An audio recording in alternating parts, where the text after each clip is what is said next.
සම්මා සම්බුදු සරණයි සදහැති සුපින්වත් ඔබ සැමට. සදහැවතුනි, තණ්හාව නිසා ශෝකයත්, තණ්හාව නිසා බියත් උපදිනවා. තණ්හාවෙන් මිදුණු තැනැත්තාට ශෝකය, බිය කියන මේ කිසිවක් උපදින්නේ නැහැ. අදත් මේ සූදානම බෞද්ධ රූපවාහිනියත් බෞද්ධ ගුවන්විදුලියත් ඔබ වෙත ගෙනෙන ප්‍රතිවේක්ෂා වැඩසටහන ආරම්භ කරන්නට. සුපුරුදු ලෙසින් ප්‍රතිවේක්ෂා වැඩසටහනට වැඩම කරන්නට යෙදුණු පූජනීය උඩුදුම්බර කාශ්‍යප ගෞරවනීය ස්වාමීන් වහන්සේ අපි සාදු නාද නම්වා নমස්කාර පූර්වකව පිළිගනිමු. සාදු සාදු සාදු. සදහවතුනි, අද ප්‍රතිවේක්ෂා වැඩසටහන වෙනුවෙන් දායකත්වයෙන් කටයුතු කරන්නේ බෞද්ධ රූපවාහිනිය බෞද්ධ ගුවන්විදුලිය ශ්‍රවණය කරන නරඹන, ඒ වගේම ප්‍රතිවේක්ෂා වැඩසටහන ශ්‍රවණය කරන නරඹන සදැහැති පිනැති පිරිසක්. එසේනම් මෙතෙන් සිට මේ උතුම් වැඩසටහන මෙලෙසින් මෙහෙවන්නට ගෞරවනීය ස්වාමීන් වහන්සේට අපි නැවත වතාවක් සාදු නාද නම්වා පාද නමස්කාර පූර්වකව ඇරයුම් කරමු. සාදු සාදු සාදු. සමන්ත චක්කවාලේසු අත්‍රා ගච්ඡන්තු දේවතා සද්දම්මං මුනි රාජස් සුනන්තු සග්ග මොක්ඛදං ධම්ම ශ්‍රවණ කාලෝ අයං භදංතා ධම්ම ශ්‍රවණ කාලෝ අයං භදංතා ධම්ම ශ්‍රවණ කාලෝ අයං භදංතා.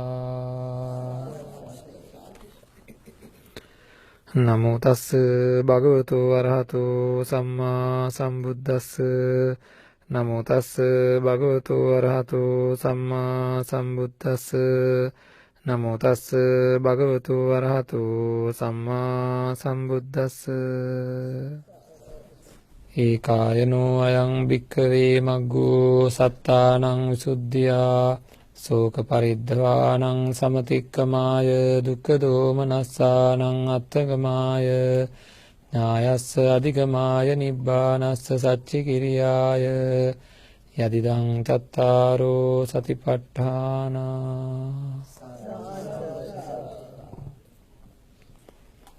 සදා බුද්ධි සම්පන්න පින්වත්නි,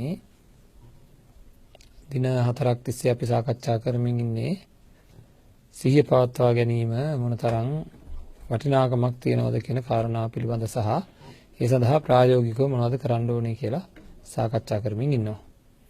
ඉතින් ප්‍රත්‍යක්ෂ වැඩසටහන කියලා කියන්නේ අපි හැමදාමත් ප්‍රායෝගිකත්වයට ලං කරගන්න උත්සාහ කරන වැඩසටහනක්.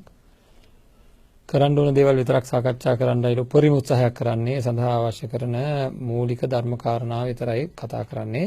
බණ කියන වැඩසටහනක් නෙවෙයි. ඇත්තටම කරන දේ සාකච්ඡා කරන වැඩසටහනක් විදිහටයි අපි මේක අරගෙන යන්න උපරිම උත්සාහයක් ගන්න. මොකද අපි බොහෝ බණ අහලා තියෙනවා, අහනවා, නිවන් මාර්ගත් බණ බොහෝ වශයෙන් අහුවා. ඉතින් ඒකින්ද අපි මේ දැන් කරන්න ඕන දේ පිළිබඳව කටයුතු කරන්න ඕනේ. ඉතින් සිහිය පිළිබඳ කළ යුතු දේ ගැන සාකච්ඡා කරද්දී අපි මේ වෙනකන් දවස් 4ක් තිස්සේ කතා කරපු මූලධර්ම නැත්තම් වැඩපිළිවෙල, නියමයන්, සිතේ තියෙන නියමයන් පිළිබඳව නැවත මතක් කිරීමක් කරගමු. ඊට පස්සේ අපි මොකද කරන්න කියලා කතා කරන්න ඕන. අද කතා කරන්න තියෙන්නේ අද සිකුරාදා දවස සමාජ කතිකාවත. කොහොමද සතිපට්ඨානය පිළිබඳ සමාජ කතිකාවතක් ගොඩනගන්නේ කොහොමද කියන එක තමයි අද සාකච්ඡා කළ යුතු තියෙන්නේ. ඉතින් ඒකින්ද හැමෝම තමන්ගේ යුතුයකම ගැන හිතන්න, තමන්ගේ යුතුයකම සිද්ධ කරොත් අපිට බුද්ධ ශාසනය රැක ගන්න පුළුවන් වෙයි, රට ජාතිය රැක ගන්න පුළුවන් වෙයි. ඉතා ව්‍යාසනකාරී තත්ත්වයන් වලට මුහුණ දෙමින් සිටින්නේ දැන් කාලයක් තිස්සේ අපි අරගෙන ආපු වැරදි වැඩපිළිවෙලේ ප්‍රතිඵල ලැබෙමින් ඉන්න කාලයක් විදිහට අපි මේක දකින්නේ. වැරදි වැඩපිළිවෙළවල වල වැරද්දෙහි බය නැතිකම පිළිබඳව, ලැජ්ජාව නැතිකම පිළිබඳව ඒ සඳහා වැඩපිළිවෙලක් සකස් නොකිරීමෙහි ප්‍රතිඵල මේ වෙනකොට අපි සියලු දෙනා භුක්ති විඳින්මින් ඉන්නවා. ඉතින් එතකොටවත් අපිට අඩුම ගානේ මේ සමාජය තුළ නිවැරදි දැක්මකට රට පෙළගැස්වීම සඳහා යම් කිසි ආකාරයක වැඩපිළිවෙලකට ආයුතුව තියෙනවා. ඒක ප්‍රබල වැඩපිළිවෙලක් වෙන්නත් ඕනේ, අවංක වැඩපිළිවෙලක් වෙන්නත් ඕනේ, සත්‍යවාදී වැඩපිළිවෙලක් වෙන්නත් ඕනේ. මේ ප්‍රබලත්වය, මේ අවංකත්වය, මේ සත්‍යවාදීත්වය ඉපදිය යුත්තේ තමන්ගේ సంతාන වලින් පුද්ගලික වශයෙන් හැම කෙනෙක්ම අදිෂ්ඨානශීලීව සත්‍යවාදීව ප්‍රබල හැඟීමකින් යුක්තව නිවැරදිව කටයුතු කරොත් වැඩි දිනෙක නිවැරදි කරගන්න පුළුවන්කම තියෙනවා. හොඳයි. පළවෙනියෙන් වැඩපිළිවෙල තේරුම් ගත යුත්තේ සමාජ කතිකාවතක් ගොඩනැගෙන්න නම් සමාජයට යමක් ධර්මයේ තුලින් ලැබෙන්න නම් පළවෙනියෙන්ම ඒ සඳහා සමාජගත කරන්නන් බිහි විය යුතුයි. එහෙමනේ. චරිත බික්කවේ චාරිකම් බහුජන හිතාය බහුජන සුඛාය කියලා බුදුරජාණන් වහන්සේ දේශනා කරේ පළවෙනි 69ට. එතකොට ඒකේ තේරුම නිවන් දකින්න කම්ම බණ කියන්න බෑ කියන එක නෙවෙයි. එහෙනම් අපිට බණ කියන්න හම්බෙන්නේ නැහැ. හරි. තමන් යම් දෙයක් තේරුම්ගෙන තිබුණා නම් ඒ තේරුම්ගෙන තියෙන දේ තේරුම්ගත පමණින් හෝ සමාජගත කළ හැකිව තියෙනවා. තමන්ගේ පාලනය තමන් තුළින් සිද්ධ කරගන්නේ කොහොමද කියලා අවබෝධ කරගත්ත අය තමන්ගේ සිත නිවැරදිම දේ සිද්ධ කෙරෙන විදිහට සකස් කරගන්න වැඩපිළිවෙල තේරුම් ගත්ත අයට පුළුවන්කම තියෙන අනිත් පැත්තේ කියලා දෙන්න. සාරාංශය තේරුම් ගන්න ගුරුවරයෙක් ඒ ගුරුවරයා උගන්විය යුතු විෂයමාලාව පිළිබඳව සාරාංශගත අදහසක් ඒ ගුරුවරයාගේ තුල නැත්තම්. හරි. ඒ කියන්නේ මෙන්න මේ දේ තමයි අපි කරන්නේ කියලා සාරාංශගත වැඩපිළිවෙලක් ඒ ගුරුවරයා තුල නැත්තම් අන්න ඒ තැනත්තාට හරියට ඒ ඉගැන්වීම කරන්න බෑ. මොකද ඇතුලේ තියෙන්න ඕනේ යන්නේ කොහාටද කියලා අදහසක්. ඒ වගේ අපි මේ නිවන් දැකීමේ වැඩපිළිවෙල තුල කරන්න ඕනේ මොකද්ද කියලා සාරාංශයක්. ඒට මූලික වෙන දේවල් පිළිබඳ සාරාංශයක් අපේ තුල නැත්තම් අපිට මේක යා යුතු මඟ තේරෙන්නේ නෑ, මඟ පැටලෙනවා. ඉතින් සාරාංශයක් විදිහට මේ සිහිය පවත්වා ගැනීම කියන එක නිවනට ඒකායන මාර්ගය කියලා දේශනා කරලා තියෙන දේශනාව තියෙද්දි සිහිය පවත්වා ගැනීම සඳහා අපේ මොකක් හරි වැඩපිළිවෙලක් පිළිබඳව අපි මේ දිනවල සාකච්ඡා කරා. දැන් ඒක අපි සාරාංශයක් වශයෙන් මතක් කරනවා. සිහිය පවත්වන්න පළවෙනි එක සිහිය උපදවා ගන්න ඕනේ. හරිද? එහෙනම් අපි සිහිය උපදවා ගන්නේ කොහොමද කියලා පළවෙනි එක දැනගන්න ඕනේ. නැති සිහිය උපදවා ගන්න කුමක්ද කරන්නේ කියලා පළවෙනි එක දැනගන්න ඕනේ. හරි? නැති සිහිය උපදවා ගන්න මොකද්ද කරන්න ඕනේ? දෙවෙනි එක ඉපදිච්ච සිහිය ප්‍රබල කරගන්නේ කොහොමද කියලා දැනගන්න ඕනේ. දැන් අපි සාකච්ඡා කරා.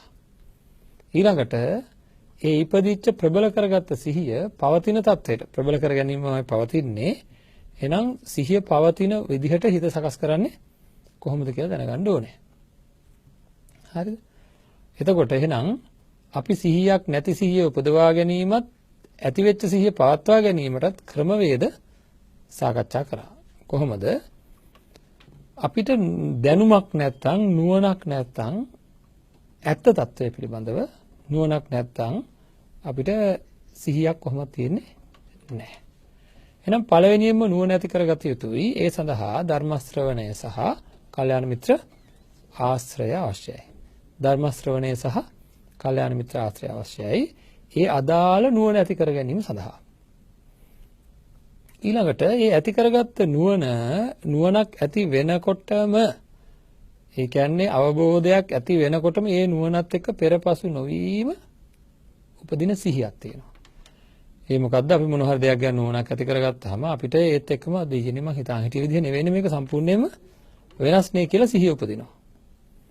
ඒ සිහිය උපදිනකොට ඉපදුනහම ඒ සිහිය උපදින්නේ අර ඇතිවෙච්ච නුවණ හින්දා. ඒ සිහිය කියන්නේ චේතනාවක්. ඒ චේතනාව ප්‍රබල කරගන්න ඕනේ. චේතනාව ප්‍රබල කරගන්න මොකද කරන්න ඕනේ? ඒ එක සැරයක් සිහිය උපදින්න හේතු වෙච්ච යම්කිසි කාරණා තියෙනවා නම් අන්න ඒ කාරණා නැවත නැවත මෙනෙහි කරන්න ඕනේ. මෙනෙහි කරන්න මොකද වෙන්නේ? ඒ සිහිය ඉපදිච්ච සිහිය එන්න ප්‍රබල වෙනවා. කොච්චර ප්‍රබල වෙනවද කියනවා නම් ඒක හැම වෙලෙම මතක් වෙන ගානට පත් වෙනවා. මෙන්න මේ කියන සතිපට්ඨානය පිළිබඳව මේ ඒක පවත්වා ගැනීම තමයි යාට එතකොට අසිහියෙන් ජීවත් වෙන්නේ නැත්තත් එකට පත් වෙනවා. මේ සතිපට්ඨාන මූලධර්මයට අනුකූල දෙයක්ම තමයි අපි අපේ ජීවිතවල ප්‍රායෝගිකත්වයට ගැන කතා කරන පළවෙනි වැඩසටහන. ඒ කියන්නේ නිවන් කියන වචනය භාවිතා නොකර ලෞකිකත්වය ගැනම කතා කරන්න සිද්ධ වෙන පළවෙනි ප්‍රත්‍යක්ෂ වැඩසටහන ලබන සමුදාය දහම විකාශනය වෙනවා. ඒ තමයි ළමා වැඩසටහන. ළමා සතියක් තියෙනවා. මොකද දෙසැම්බර් මාසෙ හින්දා පාසල් නිවාඩු කාලේ ඉඳලා ළමයින්ට තියෙන වැඩසටහනක් තියෙනවා. ලබන සතියේ වැඩසටහන සම්පූර්ණයෙන්ම තියෙන්නේ ළමයින් සඳහා. ඉතින් ළමයින්ව පෙළගස්සලා ඉඳන්න ඕන. ආයිනකින් දෙමාපියොත් ඉඳ ගන්න ඕනේ. මොකටද? ළමා වැඩසටහන වැඩියෙන්ම වැදගත් වෙන්නේ කාටද? දෙමාපියන්ට. හරිද? ඇයි දෙමාපියෝ ළමයි කරන්න හදනව නෙවෙයි. දෙමාපියන්ව ළමයි කරන්න හදනව නෙවෙයි. ළමයින්ව මෙහෙවන්නා සිටියුත්තේ නිවසේ. එන්නේ මෙහෙවන ආකාරය පිළිබඳව දැනගත යුතු තියෙනවා. මෙහෙවන ආකාරය පිළිබඳව දැනගන්න ළමා වැඩසටහන අනිවාර්යයෙන්ම දෙමාපියෝ ශ්‍රවණය කරන්න ඕනේ. මොකද්ද මේ කියන්නේ කියලා. එතකොට මේක ධර්මයට පටහැන් දෙයක් නෙවෙයි.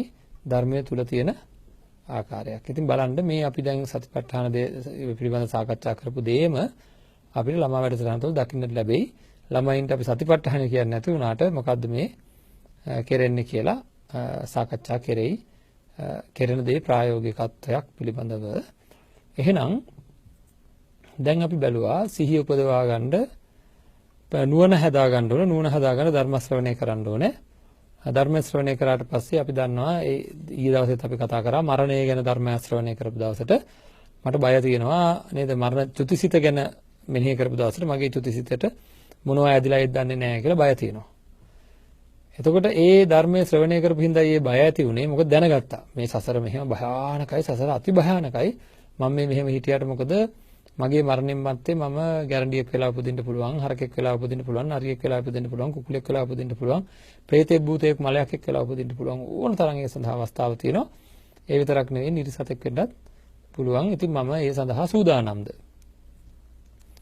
කියලා බලන්න ඕනේ. එහෙම සූදානම්ද කියලා ඉවර වෙලා ඒ සිහිය අපි සැලසුම් හදනවනේ නේද? අපි පෙන්ෂන් එක ගැන හොයනවා. පොඩි කාලෙම හොයනවා. ඇයි ඒ? රස්සාව කරනකොටම රස්සාවක් හොයා ගන්නකොටම පෙන්ෂන් හොයනවා. ඇයි ඒ? අවසාන කාලේ ජීවත් වෙන්න කීයක් හරි එනවද මරණකම් එන පෙන්ෂන් එකක් තියනවද කියලා. ඉතින් ඒ වගේ මරණින් මත්තේ ගැන හිතන වාර ගන්න කොච්චරද දන්නේ නේද? මරණින් මත්තේ මට මොකද්ද වෙන්නේ කියලා හිතන වාර ගන්නක් තියෙනවද? කොච්චර අඩුද කට්ටිය එහෙම හිතනවා. ඒකට සැලසුම් හදනවා කොච්චර අඩුද? ඉතින් ඔහේ ඉන්නවා. කොහොමද ඉන්නේ? උදේට බත්, දවල්ට බත්, රාත්‍රීට බත්. නේද? බත් කී ඉන්නවා. ඒතර බත් හොය ඉන්න අපිට බත් විතරක් නෙවෙයි ජීවිතය කියලා. මම ඒ බත් කිව්වේ පංචකාම සම්පත්තියට. නේද? කෑම, ආහාර. එහෙනම් මේක විතරක් නෙවෙයි ජීවිතේ මීට එහාට ගිය දෙයක් කරන්න තියෙනවා කියලා මොකක් හරි සිහියක් ඉපදුනා නම් ඒ සිහිය උපදින්න හේතු උනේ මං අහපු ධර්මයක්. එහෙනම් මේ සිහිය පවත්වා ගන්න නම් අර දැනගත්ත දේ නැවත මෙනෙහි කරන්න ඕන. නැවත මෙනෙහි කරොත් ඒ මෙනෙහි කරපු දේ මගේ සිතේ නැగిලා එන වාර ගන්න වැඩි. ඒක දැන් අමුතුවෙන් කියන්න දෙයක් නැහැ. දවස් 4ක් තිස්සේ දැන් අපි මූල ධර්මයක්. හරිද? ඒ සිහියෙන් ඉන්නකොට ඊට වැඩි එහා ගිය නුවණක් පහළ වෙනවා අපිට. එතකොට ඒ සිහියේ ඊට වැඩි සිහියක් පවත්වා ගන්න පුළුවන් වෙනවා. ඒ කියන්නේ හැදිච්ච සිහිය පවත්වා ගත්තොත් ඊට වැඩි එහා ගිය අවබෝධයක් එනවා. ඒකත් එක්ක ඒ අවබෝධයත් එක්ක ආය ඊට වැඩි එහා ගිය සිහියක් උපදිනවා. ඒ කාය පවත්වා ගත්තොත් ඊට වැඩි එහා ගිය අවබෝධයක් එනවා Tamanට ඒ ශේස්ත්‍රය පිළිබඳව. එතකොට ඒකත් එක්කම ඊට වැඩි එහා ගිය සිහියක් උපදිනවා. ඊට පස්සේ මොකද කරන්න වගකීම තමයි ඒක පවත්වා ගන්න එක. මේක මූල ධර්මයක්, මේක නියමයක්, මේක ප්‍රමේයක්. මොනවා පිළිබඳව? සිතේ ක්‍රියාකාරීත්වය පිළිබඳ ප්‍රමේයක්. මූල ධර්මයක්. නේද? වැපුරුවොත් අස්වැන්න ලැබෙනවා කියන එක මූල ධර්මයක්ද නැද්ද? මූලික ධර්මයක්. නේද? නියමයක් ඒක. වපුරන විදිහට මුං වැපුරුවොත් මුං ලැබෙනවා, වී වැපුරුවොත් වී ලැබෙනවා, තල වැපුරුවොත් තල ලැබෙනවා. ඉතින් ඒක කියන්නේ ඒක තියරි එකක්. එහෙනම් ඒ වගේ මූල ධර්මයක් අපිට හම්බුණා. නොයේකුත් මූල ධර්ම මේ සමාජයේ හම්බුණා, මේ සමාජයට හම්බුණාම සමාජ කතිකාවතක් තියෙනවා. මොකද්ද සමාජ කතිකාවත? මේ සැරේ මට වී අස්වැන්නක් ඕනේ. ඒක හින්දා මං තල වපුරනවා. ඒක සමාජය තුළ තියෙන කතාවක්ද? නෑ. සමාජය තුළ තියෙන කතාවක් තමයි දැනුම පිළිබඳ කතාවක් මුළු සමාජය තුළම තියෙනවා. වී වැපුරුවොත් වී ලැබෙනවා. මෙයාට වෛද්‍යවරයෙක් විදියට හැසිරෙන්න මගේ දරුවා වෛද්‍යවරයෙක් විදියට හැසිරෙන දවා බලන්න මම කැමතියි. එහෙනම් මං උදේ පාන්දර මං කැමති කියලා විතරක් කියලා ඉඳලා හරියන්නේ නැහැ. එයාව වෛද්‍යවරයෙක් බවට පත් කරන්න අවශ්‍ය කරන වැඩපිළිවෙල සකස් කරා. අන්න ඒ දේ කරොත් එයාව හොඳට උසස් පෙළ සමත් කරවලා විශ්වවිද්‍යාල අධ්‍යාපනය ලබා දීලා අවුරුදු 5ක් යනකොට මෙයා වෛද්‍යවරයෙක් විදිහට එනවා කියලා අපි දන්නවා. ඒක මොකද්ද? කතිකාවතක් අපි තුල තියෙන. ඒක නියමයක්. නේද? එතකොට ක්‍රීඩාවක් කරන්න යන කෙනාට ක්‍රීඩාව ජය ගැනීම සඳහා අපි කියනවා එයා ලෑස්ති වෙන මං මේ සැරේ ජාතික ක්‍රීඩාවලදී මෙන්න මේ ඉසව්වෙන් පළවෙනියා හෝ දෙවෙනියා හෝ තුන්වෙනියා වෙන්නයි ඉන්නේ කියලා කෙනෙක් අපිට කියනවා. අපි යට මොනවා කියයිද? ඔයාට හොඳට පුහුණු වෙන්න වෙනවා. ඒ වගේ තැනකට යන්න ඔයාට හොඳට පුහුණු වෙන්න වෙනවා. මම මේ අහවල් සංගීත තරංගයකින් ගීත ගායනා තරංගයකින් ප්‍රථම ස්ථානය ගන්න ලොකු උත්සාහයක් අපේ ළමයෙක් තමන්ගේ ළමයෙක් ඒ වගේ එකට ලෑස්ති වෙන්න හදනවා. අපි මොකද කියන්නේ? පුහුණු වෙන්න කවුරුහරි හොයාගත්තද? නේද? හැම වෙලේම යමක් කරන්න ඉස්සෙල්ලා ඒක සඳහා ඊට පෙර ආතුව කළ යුතු වැඩපිළිවෙලක් ගැන අපේ සමාජයේ කතිකාවතක් එහෙනම් තියෙනවද නැද්ද? ඉතින් ඒ කතිකාවත ගැන කතා කරනවද නැද්ද? කතා කරනවා. අසනීපයක් හොඳ කර ගැනීම පිළිබඳ වුණත් අපිට යම් ක්‍රමයක් තියෙනවා. මේවා බොන්න එපා. මේවා බිව්වොත් මේ ලෙඩේ වැඩි වෙනවා. නේද? මේවා සීතලයි, මේවා උෂ්ණයි කියලා අපේ සමාජය තුළ කතාවක් තියෙනවා. කතිකාවතක් කියන්නේ සම්මුතියක් තියෙනවා. එකතු කරගත්ත හදාගත්ත ක්‍රමවේදයක් තියෙනවා. මං අහනවා හිත හදා ගැනීම පිළිබඳව නිවැරදි සිතුවිලි හිතවල උපදවීම සඳහා ක්‍රමවේදයක් තියෙනවද නැද්ද? පාපයට බය ඇති වෙන විදිහට, පාපයට ලැජ්ජාව ඇති වෙන විදිහට සිත සකස් කිරීමේ ක්‍රමවේදය තියෙනවා බුදුරජාණන් වහන්සේගේ ධර්මයේ තුල. ඒ සිත සකස් කරන වැඩ පිළිවෙල. ඒ ගැන සමාජ කතිකාවතක් තියෙනවද?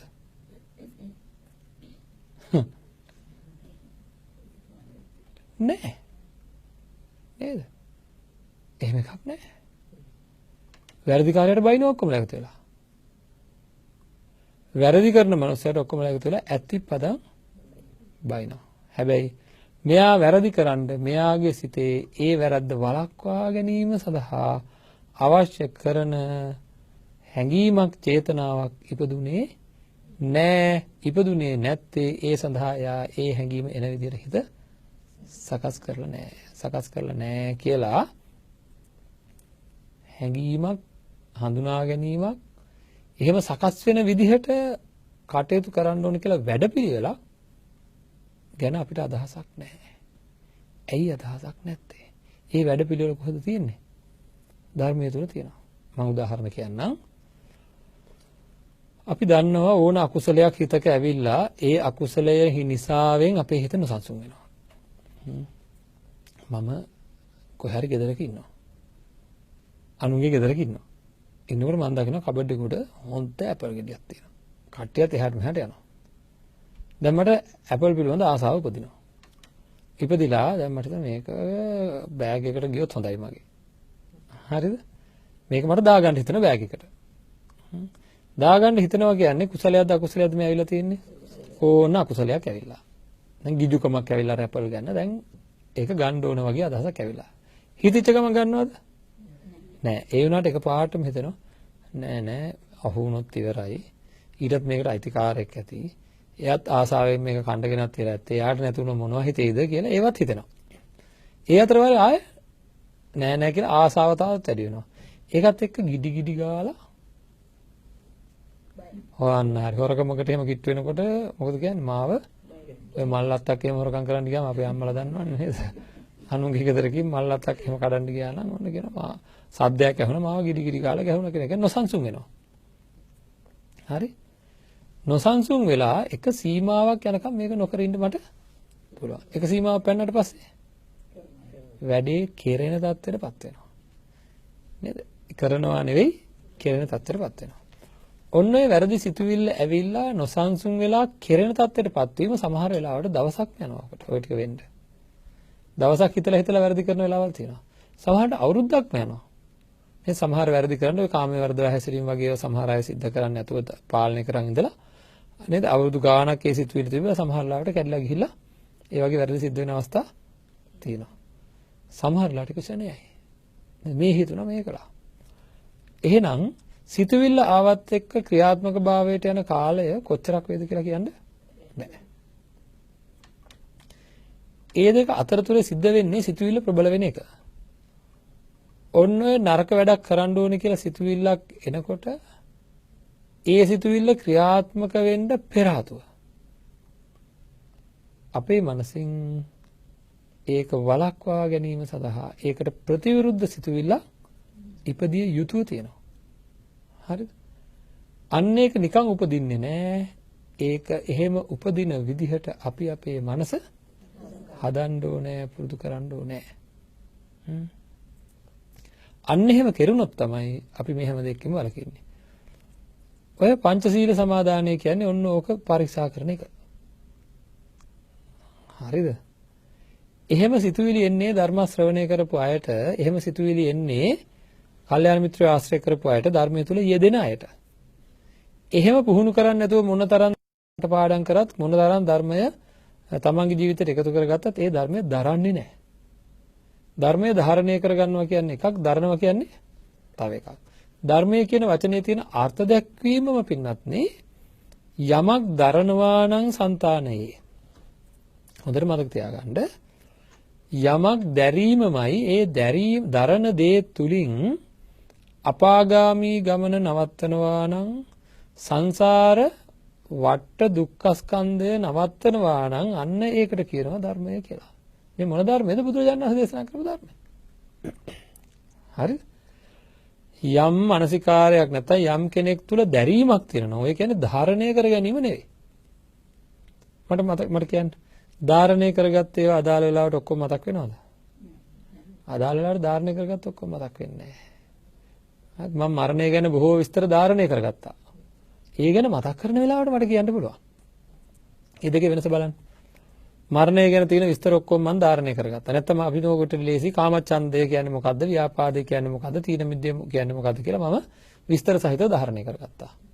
කාම වස්තුන් කෙරෙහි තියෙන ඇලෙන ස්වභාවය කාමච්ඡන්දය. එතකොට මට දැන් කියන්න පුළුවන් ඒක. කවුරු හරි මගෙන් අහනකොට මේ කාමච්ඡන්දය කියන්නේ මොකක්ද? මම කියන්නම්. ඉන්නෝ කියන්නම් කියලා කිව්වා. ඒක ධාරණය කර ගැනීම. හැබැයි තමන්ගේ තුලින් කාමච්ඡන්දයක් උපදිනකොට කාමච්ඡන්දයක් උපදිනා කියලා තමන්ගේ හිත තමන්ට දෙන පණිවිඩය මොකද්ද? දරා ගැනීම කියන්නේ. හරි? අන්නේ දරන දෙයට කියන ධර්මය කියලා. පාණාතිපාතා වේරමණී කියනකොට ඒක දරලාද කියලා බලන්න. ප්‍රාණඝාතයක් සිද්ධ කරන්න සිතුවිල්ලක් එනකොට, අදත්තා දානයක් සිද්ධ කරන්න සිතුවිල්ලක් එනකොට, ඇවිල්ලා ඒක ක්‍රියාත්මක භාවයට යනකොට මගෙන් කවුරු හරි අහුවොත් ප්‍රාණඝාතය ආදීනවට කියලා දෙන්නකෝ. අන්න මම මතක තියාගෙන ඉන්නේ හොඳට. දැන් මම කියන මේවා තමයි වෙන්නේ, මේවා තමයි වෙන්නේ, මේවා තමයි වෙන්නේ කියලා කියනවා. හැබැයි මං සතෙක් දැකලා මට තරහා ගිහලා මරන්න යන වෙලාවට මට අරගෙන එන්නේ නැහැ. ප්‍රාණඝාතය සිද්ධ කරනකොට ඒ ප්‍රාණඝාතය පිළිබඳව ඒක වළක්වා ගැනීම සඳහා අදහස කියලා කියන එකක් අපේ හිතෙන් දැනගත්තට එන්නේ නැත්නම් ඒක දරාගෙන නැහැ. අන්න ඒ දරා ගැනීමයි සතිපට්ඨානය කියන්නේ. ඒ දරා ගන්න දෙයට තමයි කියන්නේ ධර්මය කියලා. හරිද? ඒතකොට ධර්මය දරනවා කියන තැන අපි ඒ සිහිය පවත්වා ගැනීම සිද්ධ වෙන්න ඕනේ. එතකොට ධාරණය කර ගැනීම කියන්නේ එකක්, දරා ගැනීම කියන්නේ ඊට වැඩි එහා ගිය දෙයක්. හරි? එතකොට දැන් මම අහන මේ සමාජ දිහාවට අපි අවධානය යොමු කරමු. ධර්මයේ පිළිබඳ අපි ඉදිරියේදී ලොකු සාකච්ඡාවක් කරනවා. ඒක එහි පස්සෙක වෙන්නේ කොහොමද ආදි වශයෙන්. සමාජයේ දිහා ගන්න සමහර අය බණ අහන්නෙම නැහැ. සමහර අය උපතින් පුංචි කාලේ ඔය පන්සිල් සමාදන් වුණා වගේ ඉතින් අත් එකතු කරගෙන සුදු ඇඳගෙන මල් වට්ටිය ඔලුවට තියාගෙන මේ ලෝකෙට පරකාසෙට යමක් ප්‍රදර්ශනය කරමින් මම බෞද්ධයෙක්යයි කියාගනිමින් ගත කරන දැන් කාලයක දශක ගණනාවක් තිස්සේ අපිට මේවා පේන්න තියෙනවා සමහර නායකත්වයන් තුලත් නේද මේ ලොකු බෞද්ධ විදියට හැසිරෙනවා. නමුත් හැබැයි ඇතුලේ තියෙන්නේ මහා කුණු කන්දල් බව අපි හොඳටම දන්නවා. එතකොට මේ අය පිළිබඳ අපි එක පේලියට හිටගෙන දොස් කීමද සිදු කළ යුත්තේ නෑ. මම කියන්නේ නායකත්වයෙන් ගැන විතරනේ අපේ ගෙදර ගන්න, ගම ගන්න, තමන් ගන්න විශේෂයෙන්ම අපේ පැත්ත අරගෙන අපි හොඳට හිතලා බලනොත් තමන්ගේ පැත්ත අරන් තමන් හිතලා බලනොත් වැරදි කෙරෙන ගතිය නැද්ද?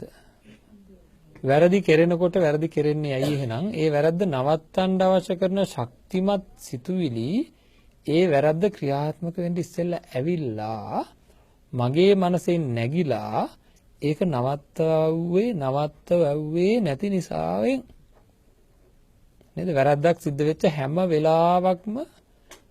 සිද්ධ වෙච්ච හැම වෙලාවකම ගැන තමන්ගේ අතින් උනේ මොකද්ද කියලා බලන්න. අන් අයට පරස වචන කිව්වා ආදරය කරන අයට පස්සේ මට දුකක් හිතුණා නේද? නමුත් ඒ වෙලාවේ කියුනේ කොහොමද? අපි කියනවා නිකන් ඕක ලස්සනට අපි නිකන් සාමාන්‍ය සමාජයේ කියනවා. අනේ මන් දන්නේ මට ඒ වෙලාවේ පාලනය කරගන්න බැරි වුණා. මම ඕන නැති දේවල් වගේක් කියුණානේ බලන්නකෝ. කියුණානේ දැන් මට ඒක අපිට හරි බයයි කියපු දේවල් ගැන පස්සේ. කියුණා කියනවා. එහෙනම් ඒ කියුණා කියන එකේ තේරුම ඒක වළක්වන්න ඕන කරන අදහස දැන් තියෙනවා. බලන්න ඒක ඒ වෙලාව ආවේ නැහනේ. එහෙනම් අදාළ වෙලාවෙදී ආවේ නැහැ. එහෙනම් මම ඒක දරාගෙන ඒක එන්නේ නැහැ. එහෙනම් එන විදිහට හදන්න ඕනේ. මේක තමයි වැඩ පිළිවෙල. හරිද? එන විදිහට ඕනෑම තත්වයක් යටතේ සිහියෙන් ඉන්න විදිහට කියන්නේ ඒකයි. සිහියෙන් ඉන්න විදිහට මේ මනසවල් සකස් කරන්න ඕනේ. ක්‍රීඩාවක් පුරුදු වෙන්න ඉස්සෙල්ලා කය සකස් කරනවා වාගේ, වපුරන්න ඉස්සෙල්ලා කුඹුර සකස් කරනවා වාගේ නේද? පදිංචි වෙන්න ඉස්සෙල්ලා ගේ සකස් කරනවා වාගේ, වාහනයක යන්න ඉස්සෙල්ලා ඒකේ ඔක්කොම පරීක්ෂා කරලා අඩුපාඩු තියෙනවද කියලා බලලා ඒක සකස් කරගන්නවා වාගේ, කණ්ඩ ඉස්සෙල්ලා නේද? කෑම සකස් කරගන්නවා වාගේ. ඒ ඔක්කොටම ඉස්සෙල්ලා මගේ හිත වැරදි නෙකරන තත්ත්වයට හිතක් සකස් කරන්න ඕනේ. ඉතින් ඒකට තියෙන ක්‍රමය තමයි ධර්මය තුල තියෙන්නේ. මේක කාට හරි කියලා දෙන්න ඕනේ. ඒ තැනේදී ප්‍රාණඝාතයෙන් අයින් වෙන විදිහට හිත සකස් කරන්න ප්‍රාණඝාත විරමණය කියන චෛතසිකය තමන්ගේ සිතේ උපදවා ගන්න අවශ්‍ය කරන වැඩ පිළිවෙල කරන්න ඕනේ. ඒක වැඩක්. අදත්තාදානය කිසිම විදිහකින් සිද්ධ නොවන විදිහට සිත සකස් කරගන්න නම් අදත්තාදාන විරමණය කියන අදත්තාදානයෙන් වැළකීම කියන හැඟීම මම අදත්තාදානයෙන් වැළකෙනවා කියන හැඟීම හැම නිමේෂයකම සිතේ නැగిලා එන විදිහට හිත සකස් කරන්න ඕනේ. කාමයේ වර්ධවා හැසිරීමෙන් වැළකීම කියන හැඟීම හිතේ ප්‍රබලව නැగిලා එන විදිහට ඒ හිත සකස් කරන්න ඕනේ, පුහුණු කරන්න ඕනේ. හරි. එහෙම නෙකරුවොත් ඒක වෙන්නේ නෑ. නෙකරුවොත් වෙන්නේ නෑ. ඔය ටික අපි දැනගෙන හිටියද දන්නේ නැහැ.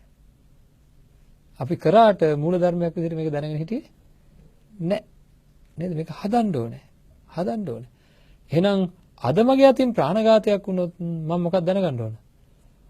මට හොඳටම තරහ ගිය වෙලාවට මම ඔකට කියන්නේ හැමදාම කියන උදාහරණේ මදුරුව මරන්නේ නැහැ කියලා හිතාන් හිටියා. නේද? කන වටේ කරකුණා එලවන්න බැලුවා හරි ගියේම නැහැ. මේක මොනව කරත් එලවන්න බෑ. ආපහු එනවා. දැන් මොකද කරන්නේ? මගේ හිතේ මේකව මරන්න ඕන කියන සිතුවිල්ලක් ආවා. මේ සතාට වෙන ඇබැද්දිය පිළිබඳව මේ සතා මේ ලෝදයක් දන්නේ නැහැ කියන පිළිබඳ සිහිය මගෙන් නැති වුණා. නැති වෙලා මේ සතාව මම මරලා දැම්මා. එහෙනම් මම කල්පනා කරනවා දැන් මම හොඳින් ඉන්නවා. ඊළඟට ඔය වගේම දවසක් මට එයි. ඔය වගේම අවස්ථාවක්. එදාටත් මම මොකද කරන්නේ? ඔක වයසට මල්ල දානවා. එහෙනම් ඒ ආය ඔය වගේ අවස්ථාවක් ආපුවා මේක සිද්ධ නොවන විදිහට මම ඒ කියන්නේ මම ගියාත් මාණ්ඩලික තරඟයකට. අපි හිතමු පාසල් යන කාලේ කියලා. හරි පෙරදුනා. දැන් ඊළඟ අවුරුද්දේ මට දිස්ත්‍රික් තරඟයට යන්න වුණා තියෙනවා. මම මොකද කරන්න ඕන? මාණ්ඩලික තරඟේ දිනන විදිහට පුරුදු කරන්න ඕන. නේද? අන්න ඒ වගේ අපි එක තැනකදී පෙරදුනා නම් සීලයෙන් ඒ මගේ කෙලෙස් වර්ධනය වෙලා පෙරදුනේ ඊළඟ අවස්ථාවේදී ඒක නොවන විදිහට හිත පුරුදු කරන්න ඕනේ. ඒකට අවශ්‍ය කරන කුසල හැඟීම වර්ධනය කරගන්න ඕනේ.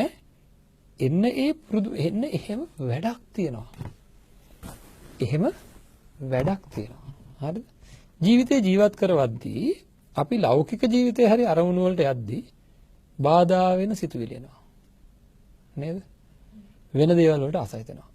එක දෙයක් කරන්න යනකොට වෙන දේවල් වලට ආසයි හිතලා ඒ දේ පැත්තකට යනවා. උදාහරණයක් අධ්‍යාපනය ලබන ළමයෙක් ඒ අධ්‍යාපනය ලැබමින් ඉන්න කාලය තුල පාඩම් කරන වෙලාවක රූපවාහිනියම් දෙයක් දැක්කොත් ඒකට ආසයි හිතලා සියලු පාඩම් නවතා එතෙන්ට ඇවිල්ලා ඉඳගෙන ඉන්න තියෙන ඉඩ කඩක් තියෙනවා. හරි? එහෙනම් තමන්ගේ ජීවිතයේ මොනවා හරි දෙයක් වර්ධනය කරගන්න තියෙන වෙලාවල් වල දුරකථනය දිහා බලාගෙන ඉන්න තියෙන ඉඩ කඩක් තියෙනවා. නේද? ඒ වගේ ඒකුත් වැරදි සහගත දේවල් තියෙනවා. මේ තියෙන වැරදි සහගත දේවල් නවත්වා ගැනීම සඳහා තමන්ගේ సంతාණයෙන් යම් ආකාරයක යහපත් සිතුවිලි ඉපදිලා ප්‍රබල වෙන විදිහට සකස් කිරීම කියන වැඩපිළිවෙල මේ ලෝකේ තියෙනවා. රොටිය පුච්චන්න ඉස්සෙල්ලා සකස් කිරීමක් තියෙනවා. ඒ වගේ හිත සකස් කිරීමක් තියෙනවා. අන්න ඒ පිළිබඳ සමාජ කතිකාවතක් ගොඩනගෙන්න ඕනේ. හරිද? ළමයින්ගේ හිත සකස් කරන වැඩපිළිවෙල. ළමයින්ගේ හිත සකස් කරන වැඩපිළිවෙල විදිහට අපි දන්න එකම දේ මොකද්ද? ඔක්කොමලා එකතු වෙලා බාණින එකයි උපදෙස් දෙන එක. උපදෙස් හැම වෙලෙම කියනවා. මේ කියලා අනිත් පැත්ත බලනකොට අනිත් පැත්තට ගිහලා ඉස්සර. ආයෙ කියනවා. කියෝන එක්කෙනාටවත් නේද? අහන එක්කෙනාට දැන් අපේ රට ගන්න. රට අරගෙන බලන්න වැරදි කරන අය ඉන්නවා, විශේෂයෙන් නායකත්වයන් ඉන්නවා වැරදි කරනවා. කියන්නේ මේ නායකත්වයන් කම ප්‍රාදේශීය නායකත්වයන් ඉඳලා දිස්ත්‍රික් නායකත්වයන් ඉඳලා අපි අපේ යම්කිසි කොටසක් පාලනය කරන අයට කියන නායකත්වයන් කියලා. මේ නායකත්වයන් පක්ෂ වලට බෙදලා ඉන්නවා. ඒ පක්ෂවල දැන් රටක තියෙනවා විපක්ෂය සහ ආණ්ඩු පක්ෂය කියලා දෙකක්. විපක්ෂය ඇත්තටම ව්‍යවස්ථානුකූල විපක්ෂය තියෙන්නේ මොකටද?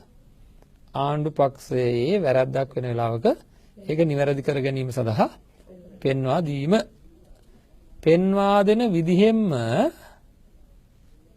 පෙන්වා දෙන විදිහ තුල තියෙන එක හදා ගැනීම සඳහා පෙන්වා දෙන ආකාරයක්ද? නෑ, මාරාන්තික පෙන්වා දීමක් තියෙනවා. ගහමරා ගන්න පෙන්වා දීමක් තියෙන්නේ. නේද? ඉතින් මේ වැරදි දකින්නකොට අනේ මේ ඇත්තෝ මේ වැරදි කරන්නේ ඒ වැරදි වලින් වළක්වා ගැනීම සඳහා සිත් උපදින්නේ නැති හින්දාය කියලා. හරි. මට එක දවසක හම්බුණා හිටපු කතානායකවරයෙක්. ඒ තමයි විජ්ජමු ලොකු බණ්ඩාර මහත්මයා. මෙතුමත් එක්ක සුහද සාකච්ඡාවක යෙදලා ඉන්නකොට මහ පුදුම කතාවක් කිව්වා. මම දන්නේ ඒක ක්‍රියාත්මක කරන්න ඇති කියලා මම හිතනවා. නෑ කියලා හිතන්නේ නෑ. මොකද ඒ පිළිබඳව මම ඉතිහාසයක් දන්නේ නෑ ලොකුවට. නමුත් වෙච්ච දේ මම කියන්නම්. මෙතුමා කියනවා මට මෙහෙම හාමුදුරනේ මම කතානායක තත්ත්වයටපත් වෙනවා. දැන් කතානායකනේ. මම ඒ වෙනකන් උපරිම උත්සාහය කරලා පන්සිල් රැක්කා. හැබැයි මම කතානායක තත්ත්වයටපත් වුණාට පස්සේ මම ආජීව අට්ටමක සීලය සමාදන් වුණා කියනවා. හරිද? ආජීව අට්ටමක සීලය සමාදන් වුණා කියනවා. ඒ කියන්නේ උපරිම උත්සාහ කරා වචනය සංවර කර ගැනීම සඳහා ධර්මයේ තියෙන දේවල් භාවිතා කරා කියලා. ඉතින් උත්සාහය කරගත්තා. අඩුම ගානේ ඒක මතක් වෙනවනේ. නේද? අඩුම ගානේ මම වචනය සංවර කරගන්න බොරු කියන්නේ නැහැ, කේලම් කියන්නේ නැහැ, පරස වචන කියන්නේ නැහැ, හිස් වචන කියන්නේ නැහැ කියලා ඒ හිත සකස් කරන වැඩපිළිවෙලක් තියෙනවා කියලා මතක් කරගන්න ඕනේ.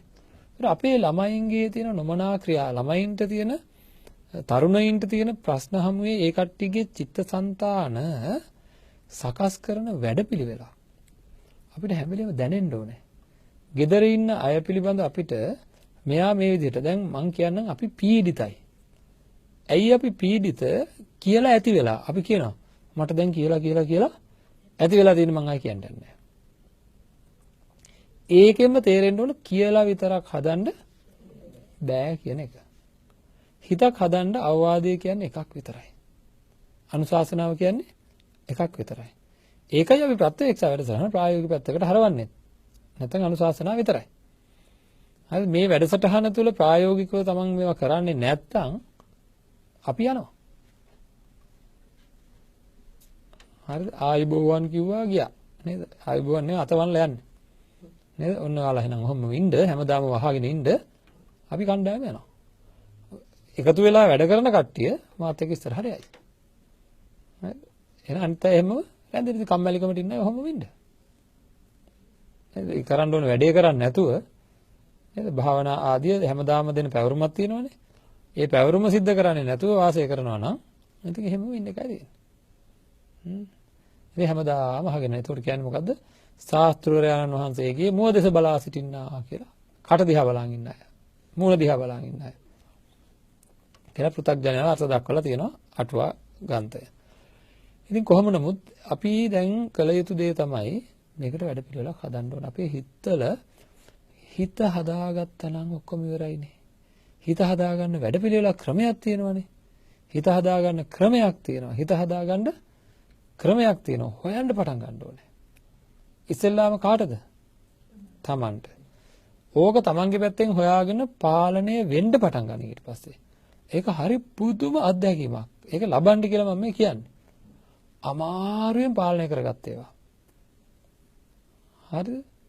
අමාරුවෙන් පාලනය කරගත්ත ඒවා අඛණ්ඩව යෙදීම් වල නොයදී හිටියොත් වැරදි යෙදීම් වල නොයදී සිටියොත් මෙන්න ඊට පස්සේ මොකද වෙන්නේ? ලේසියෙන්ම පාලනය වෙන තත්ත්වයටපත් වෙනවා. හරිද? ඊළඟට යමක් අහගත්ත වැදගත් කරුණු පොතක හරි ලියා තියාගෙන නැවත නැවත ඒවා කියවීමෙන් ඒවා මෙනෙහි කිරීමෙන් ඒවා නිබඳව මතක් වෙන තත්ත්වයටපත් වෙනවා. මේ සඳහා මම හැමදාම කියන තමන්ගේ කාමරයේ හෝ තම කුස්සියේ හෝ කොහේ හරි තැනක මේ අවශ්‍ය කරන දේවල් ටික ලියලා තියාගන්න කියලා. එතකොට සිහිය පවත්වා ගැනීම කියන්නේ ඒක දරුවෙක් ගත්තොත්. ඒ දරුවා ලෞකිකව අපි හිතමු ඉංජිනේරු මහත්තයෙක් වෙන්න ඉන්නවා කියලා. එයාට ඒ පිළිබඳ සිහිය රූපවාහිනිය ඉදිරියේ තියෙන්න ඕනේ. ගමනක් යනකොටත් ඒ සිහිය තියෙන්න. මම මේ තත්ත්වයට යා යුතුව ඉන්න කෙනෙක් කියලා. එතකොට මේ හැම තැනකදී මේ සිහිය තියෙන්න නම් ඒ ගැන හොඳට මෙනෙහි කරලා තියෙන්න ඕනේ. එහෙනම් අපි හරියට සමතුලිත යෑම ගැන බුදුරජාණන් වහන්සේ මේ ඔක්කොම එකට අරගෙන එක අපූර්ව උදාහරණයක් දේශනා කරනවා. මේ ඉදිරියට සිහිය අරගෙන යන එක්කෙනා හරියට කටගාවට නිකන් තෙල් පුරවපු පාත්‍රයක් අතට අරගෙන චුට්ටක්වත් හැලෙන්නේ නැති වෙන්න අරයි යනවා වගේ. හරි? ඒ විදිහට මේ හිත පරිස්සම් කරගෙන තමයි ඉස්සරහට යන්න ඕනේ. පොඩ්ඩක්වත් හරි. අර මොකද මම නිකන් මේ ඊට වැඩිය දැන් අර ඒක හරිය ප්‍රබල සියුම් වශයෙන්වත් අඩුපාඩුවක් නැති මේ අඩුපාඩුවක් නැති බව තේරෙන උදාහරණයක්. මම නිකන් කියන්නම්කෝ මේ අර අවුරුදු කාලෙට තරඟයක් තියෙනවාද දෙහි හැන්ද තියාගෙන දුවනවා කියලා. හරිද? අන්න ඒ සඳහා කොහොමද දන්නේ මොනවද දන්නේ කරන්න ඕනේ. හැන්ද නැවෙන්නේ නැති වෙන්න ඕනේ. නේද? දෙහි ගෙඩිය ගොඩක් බර වෙන්න බෑ. බර අඩු වෙන්නත් බෑ. නේද? එතකොට ඒක නිකන් උඩ යනවා. නේද? ඊළඟට ඒකත් එක්ක සමතුලිතව දුවන්න පුරුදු වෙන්න ඕනේ. නේද? ගැස්සෙන්නේ නැති වෙන්න දුවන්න ඕනේ. ඒ වගේ කාරණා ගොඩක් තියෙනවානේ. ඒ වගේ මේ සිත කොහේ හරි මොකක් හරි කාරණාවකට අපි යන්න යනකොට සිත කිසිම දෙයකට නැඹුරු වෙන්නේ නැති වෙන්න. කාමච්ඡන්දයට නැඹුරු වෙනවා නම් කාමච්ඡන්දයට නැඹුරු වෙන්නේ නැති වෙන්න මේක හදලා තියාගන්න ඕනේ. ව්‍යාපාදයට නැඹුරු වෙනවා නම් නේද අපි දන්නවා නොයේකුත් කාම අරමුණු වලට හිත ගියොත් අපේ මේ අරමුණ කැඩෙනවා. තරහට හිත ගියොත් අරමුණ කැඩෙනවා. තීන මිද්දයට ගියොත් අරමුණ කැඩෙනවා. නේද? එතකොට නොසන්සුන්කම් වලට ගියොත් අරමුණ අර කියව ගැස්සෙනවා. නේද? දෙහියන්ද ගැස්සෙනවා වගේ. හරිද? එහෙනම් ඒකෙන් දැන් බලන්න දෙහියන්ද තියාගෙන දුවනවා කියන්නේ දැන් මෙහෙ ඉන්නකොට අර පැත්තේ කවුරු හරි හොඳ කෙනෙක් ලස්සන කෙනෙක් ඉන්නවා වගේ කියලා මෙහෙම බැලුවොත් ඉවරයි. නේද? ඊළඟට එහා පැත්තේ ඉන්න කෙනා ගැන තරහ ගිහලා ගැස්සුනොත් ඉවරයි. ඊළඟ දුවන්න අනේ මට දුව ගන්න බෑ වගේ නිකන් ඇකිලුනොත් ඉවරයි. නේද?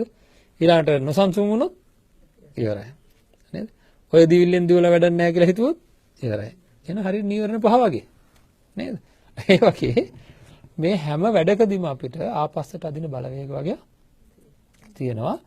ඒ ආපස්සට අදින බලවේග වලටමයි කියන්නේ නීවරණ කියලා ඇත්තටම. එහෙනම් ආපස්සට අදින බලවේග අභිබවා අපේ හිත ඒ තැන්වලදී අවශ්‍ය කරන කුසල හැඟීම ප්‍රබල කරවන විදිහේ වැඩපිළිවෙල තියෙනවා ධර්මය තුළ. ඒක අපි දැන් සතියේ කතා කරා. මේ දින 4ෙම. එහෙනම් මොකටද කුසලට කම්මැලි වන්නේ? නේද? මොකටද කම්මැලි වෙන්නේ? එහෙනම් මේ විදිහට හදාගන්න. හදනකම් තමයි ඔය කම්මැලි ගතිය තියෙන්නේ. නිකන් කෙඩෑරි ගතිය, මට බැරි යෝ ගතිය තියෙන්නේ. මේක හදනකම්.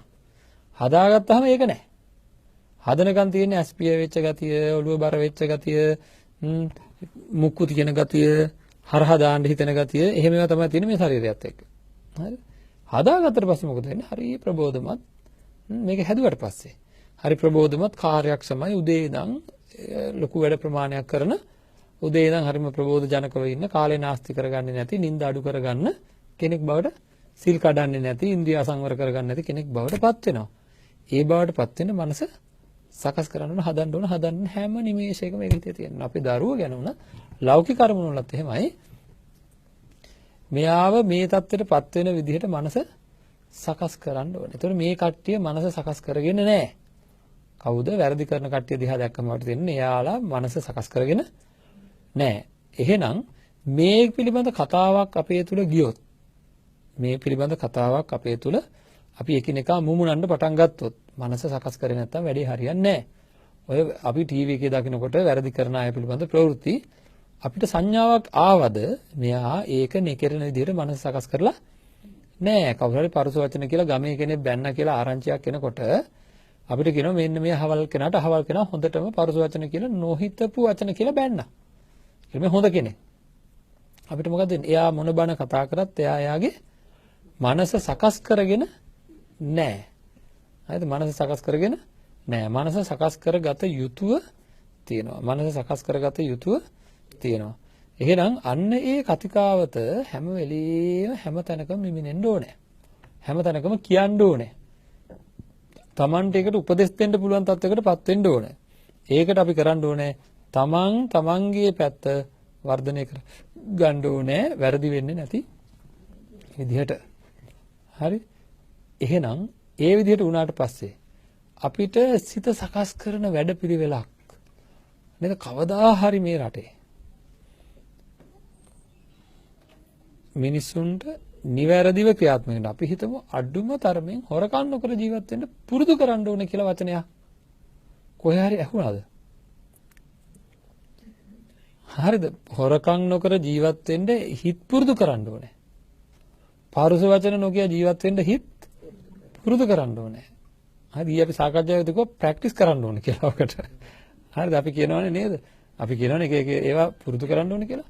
අන්න ඊළඟට විශේෂයෙන් සමගිව ඉන්න පුරුදු කරන්න ඕනේ. අපි අසමගිව ඉන්නේ ඇයි ඒ? සමගිව ඉන්න අවශ්‍ය කරන සිතුවිලි ප්‍රබලව හිතේ නැගෙන විදිහට අපි රොත්ත පිටින්. හරිද? අපේ ජාතියේ මිනිස්සු එකතු වෙලා මේක කරන්න ඕනේ පින්නත් නේ. මම ආයෙ මතක් කරන්නම් මේක අපි සමාජ කතිකාවතක් ඕන හින්දායි මේ මතක් කරන්නේ. අපි මේක දැඩිව සිටිය යුතු කාලයක් ඇවිල්ලා තියෙන්නේ. මේක නිකම් මෙහෙම කතා කර විතරක් ඉඳලා බෑ. වැඩ පටන් ගන්න කියලා මම කියන්නේ. අනිවාර්යෙන් වැඩ පටන් ගන්න. නැත්තම් බෑ. රටක බලය මහ ජාතියට නේද සුළු ජාතියට සමානුපාතිකව බෙදී යා යුතු තියෙනවා. හරිද?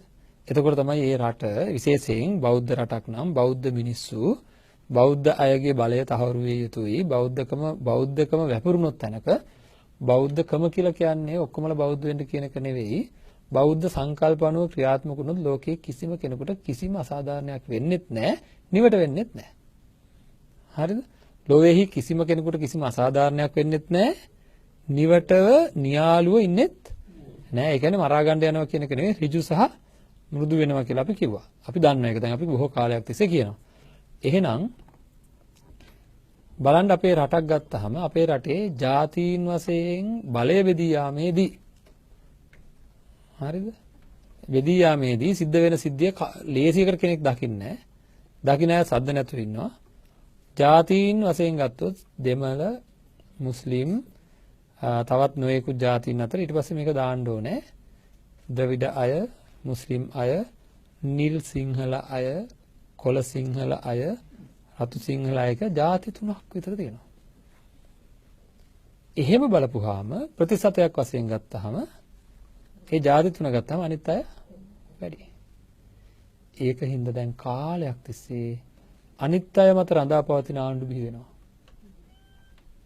හරි මේ කෝලම අපිට තියෙන අපි පොර අල්ලනවා මේ පොරය කොහොමද?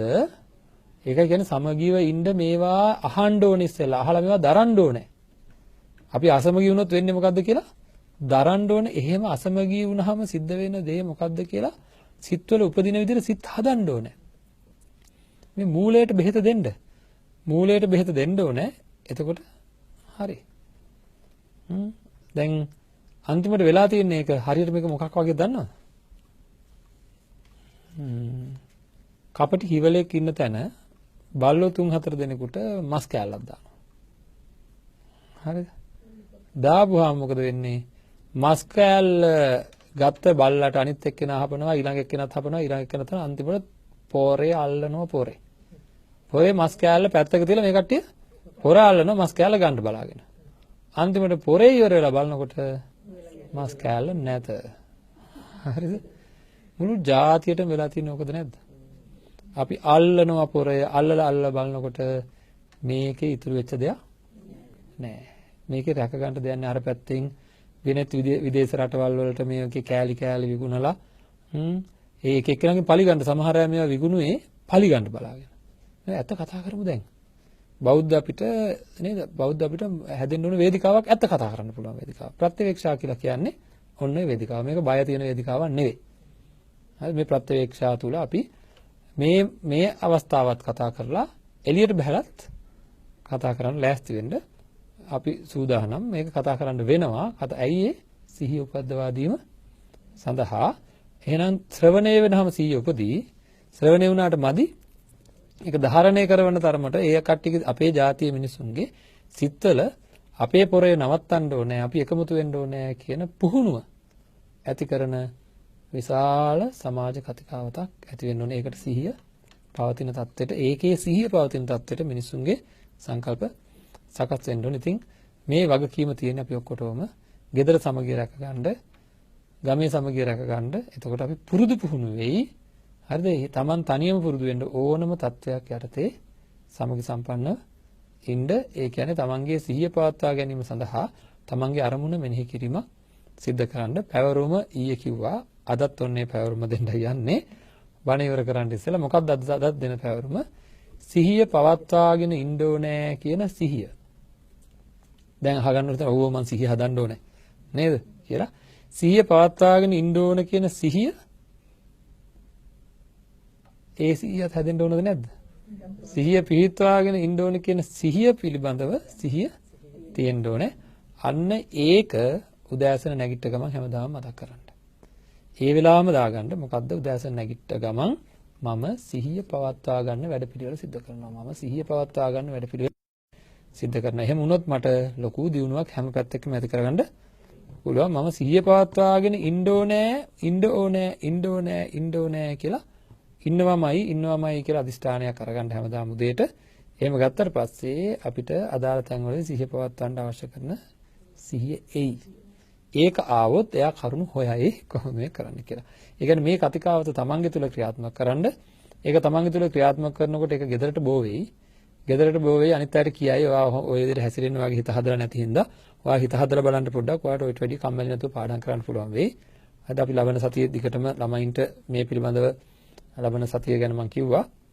ඉතින් ඒ වගේ උපක්‍රම පාවිච්චි කරලා අපි කොහොම හරි කරලා මේ අගාධයෙන් ගොඩ එන වැඩපිළිවෙල සකස් කරගන්න ඕනේ. ඒ සඳහා අවශ්‍ය කරන ශක්තිය, ධෛර්යය, වීරිය, අදිෂ්ඨානය, වාසනාව, ප්‍රඥාව හැම කෙනෙකුටම ලැබේවා කියලා ප්‍රාර්ථනා කරනවා. හොඳයි.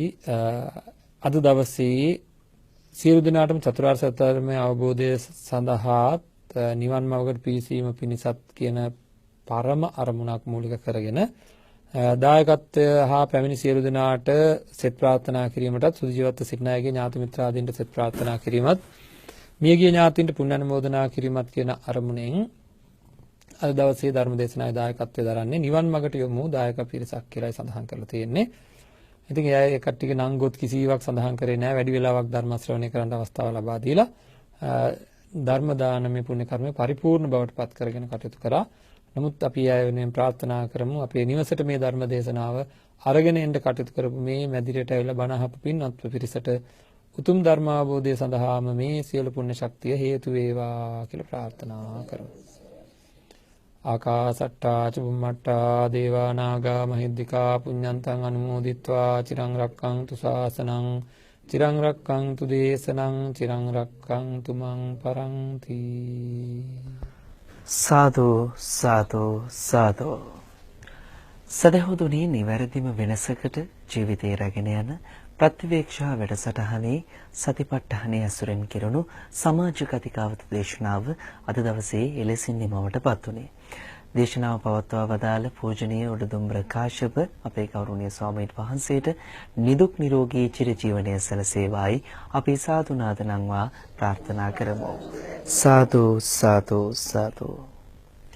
හෙට දවසේත් සුපුරුදු ලෙසින් ප්‍රතිවේක්ෂා වැඩසටහනේ අපේ බෞද්ධ උරුමය දේශනාව සමගින් ඔබට සම්බන්ධ වන්නට අපි ආරාධනා කරමින් බෞද්ධ ආරෝප වාහිනියත් බෞද්ධ ගුවන්විදුලියත් අද දවසේ ඔබ වෙත sannivedanaya කළ ප්‍රතිවේක්ෂා වැඩසටහන මෙලෙසින් නිමවට පත්වනවා. ඔබ සැමට තෙරුවන් සරණයි.